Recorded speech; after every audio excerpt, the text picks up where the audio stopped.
The individual opinions of previous TIF procedure patients presented in this video do not reflect the opinions of Endogastric Solutions, Inc. and should not be considered as medical advice. Always ask your doctor about all treatment options, as well as their risks and benefits. Only your doctor can determine whether the TIF procedure is appropriate for your situation. While clinical studies support the effectiveness of TIF, transoral incisionless fundoplication, in treating chronic GERD, gastroesophageal reflux disease, individual results may vary. There are no guarantees of successful outcome. The TIF procedure may not be appropriate for every individual, and it may not be applicable to your condition. Life is like a box of chocolates. Since having the TIF procedure, not only am I enjoying life, but I'm also enjoying the chocolate. My name is Todd. It's been 3.5 years since I've had the TIF procedure, and this is my story. My family has a history of GERD. My father had it, my grandfather had GERD. So I first began experiencing symptoms, I would say, in my early teen years. The initial symptoms were sort of a burning, particularly really at night. One of the major impacts this disease has is on your ability to sleep at night. And so, it was very common for me to be sleeping on a couple of pillows, to get upright, and invariably that was not effective, and I found myself a number of days during the week sleeping in a chair. Yeah, so in terms of foods that I missed eating, I think chocolate was at the top of the list. Certainly Italian foods and spicy foods, and of course alcohol. I do quite a bit of traveling. It's very common for me to be out at night having dinner with associates and colleagues.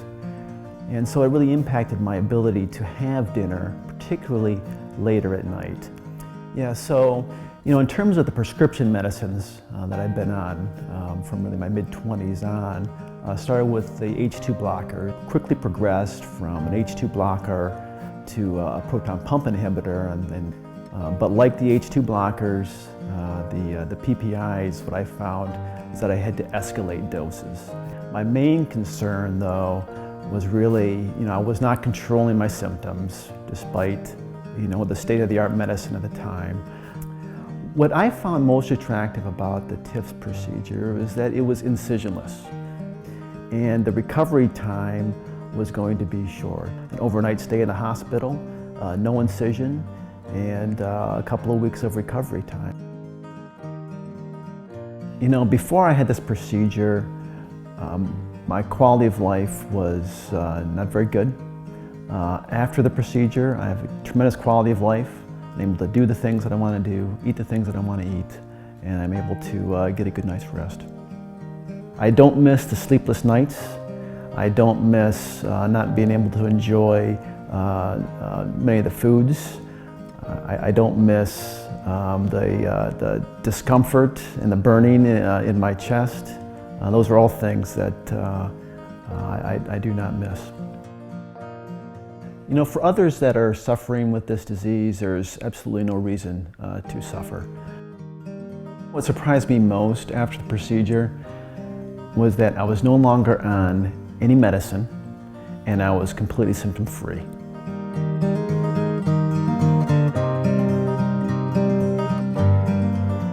All surgical procedures have risks.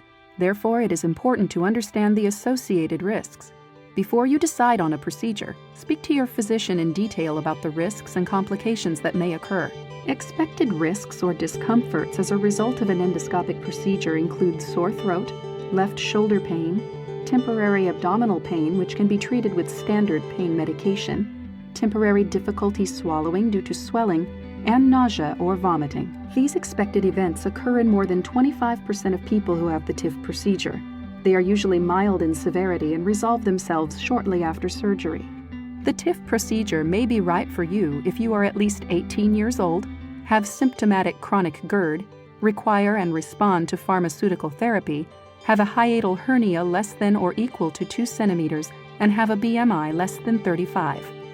The TIF procedure may not be right for you if you have a bleeding disorder, chronic cough, stricture, severe esophagitis, esophageal diverticuli, an obstruction, a paraesophageal hernia, limited neck mobility, osteophytes of the spine, esophageal varices, esophageal infections or fungal disease, or esophageal stenosis. The procedure may not be right for you if you have anatomy that would prohibit insertion of the esophax device, if you cannot adhere to the post-operative diet recommended for appropriate healing, are under 18 years old, have a hiatal hernia greater than 2 centimeters, have a BMI greater than 35, or are pregnant. Your physician may have other criteria he or she uses to determine whether you are an appropriate candidate. Ask your physician to discuss those criteria with you. To find a physician that offers TIF near you, visit gerdhelp.com. That's GERD help.com, and use the physician locator.